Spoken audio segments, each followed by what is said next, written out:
All right, guys, Eric Paul's in here. Going to give you guys the round four showdown picks here. Kind of going to go over who is going to win this week. As you guys know, pretty much after round one, Bryson the Shambo has been the player that's most likely to win. And guess what he did today? Went off, got himself into the final group. So going to be interesting to see if that comes through. Always nice when the data comes through because this week hasn't been a strong week for data as a whole. But let's get into the picks for round four, guys. Let's go.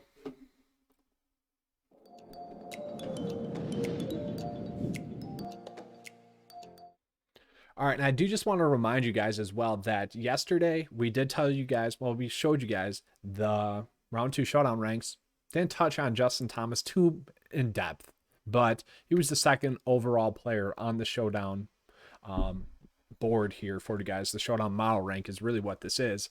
So, obviously, as a player you guys could have been on. I know personally the player I was locking in was Paul Casey, so it was great to see him do well. So the path for success really was there for you guys. So hopefully you guys had a good round three showdown. Let's get into the picks for round four. Now, obviously in round four, you want to target players that have the upside to really either stay where they're at or potentially go out and finish better. That's what you really should be focusing on. So that's just going to be the focus. So we'll just sort it here. We'll go to the showdown ranked board here and we'll just do round four now because that's what we're focusing on. So really you guys will be able to see just based off the players that are really top 10 right now. We can kind of get a good picture of the players that are most likely to do well here. We're seeing Bryson pop up. Doug Gim, actually, surprisingly, don't be shocked if the boy goes out and does well. Wow, that is, it's a little shocking to me that he's popping up, but he could easily do something as we're seeing. That's fascinating. Doug Gim has been pretty solid. He ranked 47th in the model. Okay. Pretty good there as a whole for Doug Gim. All right. Justin Thomas, not going to be shocking if he plays well. John Rahm, expecting him to have a good round. And then Chris Kirk as well. Chris Kirk going back to him as well. We kind of mentioned it yesterday that, if he just got through the third round, that his fourth round has been his best round this whole year. So don't be surprised if Chris Kirk is going to go out and play well. He's going to be the third best, most likely to win pretty much going into round four. That's pretty crazy. Sorry, I had to dwell on that a little bit. Pretty crazy. Good for Chris Kirk. Good for us. But let's just kind of sort this by who's most likely to do well. Well, here are the players that are most likely to not do well in round four. Bazoonhout, unfortunately, no real big names, but we see Lee Westwood there. And, take with a grain of salt a little bit.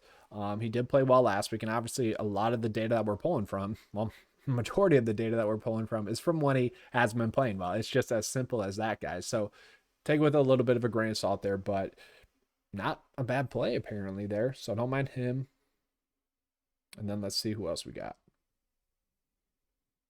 Or well, let's see who we got now for, best plays. So round four showdown. Chris Kirk is actually going to be the best play for round four showdown. That's a little bit surprising to me. Then we got Corey Connors popping up, Bryson the Shambo. So where's Corey Connors at? Can he make a push? So yeah, I think he can make a push. Round four has been his best round. Kind of struggled the last 2 days. He could easily go back and have another stellar round like he did, I guess, 2 rounds ago, the first round. I could easily see that. Bryson DeChambeau, obviously we expect him to continue to play well. Siwoo Kim. So Siwoo Kim, kind of like JT. It's like, are we going to get 4 rounds out of them? Because if we are, we don't mind that. So Siwoo Kim playing well. Round 4 has been his best round. Siwoo is just one of those players where if he's playing well, that means his game's on. He's really hit or miss. And so if you guys end up on him, I'm fine with that. Joaquin Niemann, 36 plays. So this is where you could potentially get a decent amount of value out of your DK builds because he's a guy who should technically play better. I think that's a little bit too far out for me. I don't know if I exactly want to go, 36th. But as we saw, someone like JT, there's potential to go low. There's potential to move up the leaderboard. So Kazire, Doug Gim, Harold Varner. All right, so on the Discord chat, we had a little discussion about Varner. I'm like, how some people wanted to play him in round 3 showdown, and I was just curious as to why, kind of asking around, and I'm like, guys, I really want to be able to play Harold Varner. It pains me that I haven't been able to play Harold Varner in forever. It seems like we might finally get that. So Harold Varner, round 3 showdown. If you guys been wanting to play him for a while now, this might be your opportunity. Sanjay M. So Sanjay M, he had a horrible round 3, guys. It's his worst round on tour. Kind of expected there. He could have a much better round 4. Wouldn't surprise me there.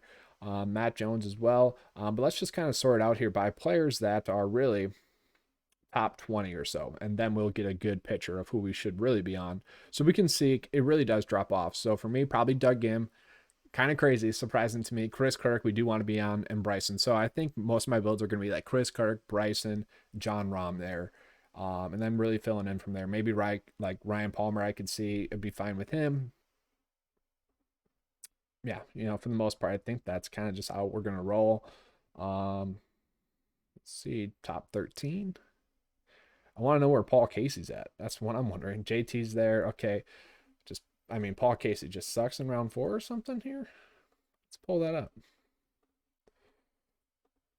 Because obviously Casey, one of our favorites this week. He was a high exposure play.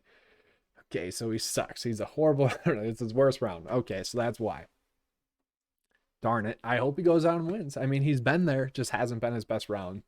But he's not exactly in contention. He's in contention, but he's not exactly in contention, if you will. 13 under for the winner, and he's -9. I think that's the mental aspect of why Paul Casey, who's been in contention heading into Sundays, I don't think that's there where we have to worry about it. So, yeah, I thought I like him a little bit better here.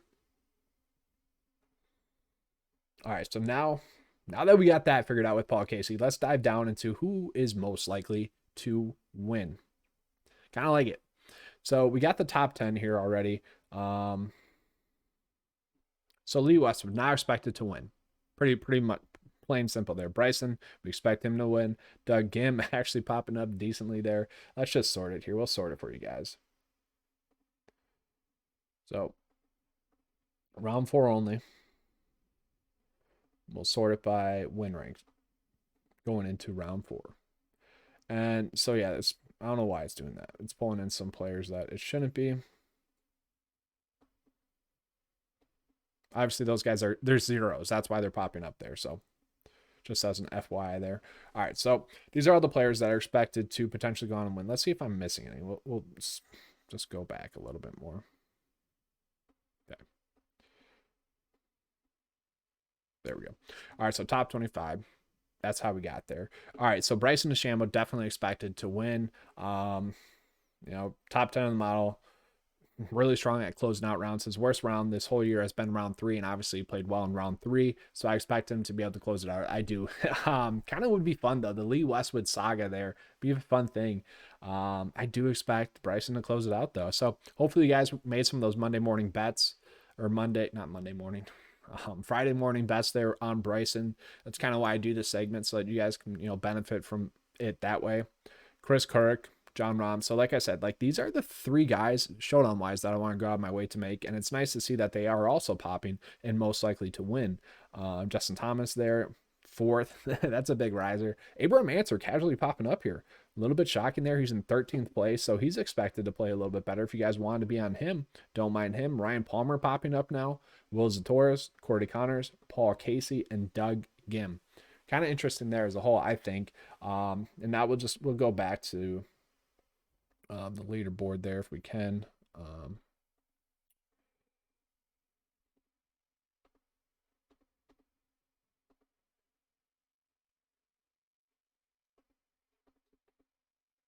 Just want to go back to the leaderboard real quick.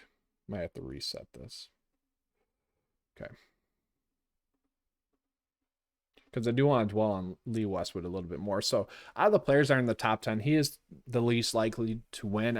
We kind of know why. He hasn't been playing well this year besides last event. So, take it with a grain of salt. Not enough real data to go off of, I guess, if you will. But just statistically speaking, we don't expect it. But 2-shot lead, honestly, guys, he's probably going to finish in the top 10. That's up to you guys. He's obviously playing well. It's going to be up to you guys if you want to go that route. But once again, Chris Kirk, I like. John Rahm, I like. JT, maybe. Bryson. Worry about Paul Casey. Worry about Brian Harmon. Worry about Fitzpatrick. Worry about Sergio. So, yeah. I think we got a pretty good picture there of kind of what we're expecting for this one. Let's see if there's any like maybe low name guys like Daniel Berger. I do expect him to play a little bit better. He didn't really play well today. He's a guy that certainly can go low. He's in 27th, kind of that threshold that we didn't want to go below. But obviously there's guys that can go on a birdie down here. That's really it. I mean, DJ, you kind of expect him to go low. Brent, hit or miss. I mean, horrible in round 4 though so far this year, so maybe not. Anyone else? No one really else. So yeah, we got that picture down pretty well. So hopefully you guys have a good Sunday push there. Make sure to check out the Sunday course video that we will be releasing probably this time tomorrow as well. Going to be going over, I believe it's the Honda Classic. I would have to double check. Another one of those events where it does play a little bit more difficult, where if you get 6 for 6 across the cut line, you're set up for success. So hopefully you guys enjoyed this video. If you did, please give me a like, subscribe. As always, I do appreciate that. If you guys are interested in joining 9 to 5 Nation, best value in PGA DFS, it is $10 a month. Link is in the description below for that as well. All right, thanks for watching, guys, and as always, let's keep cashing.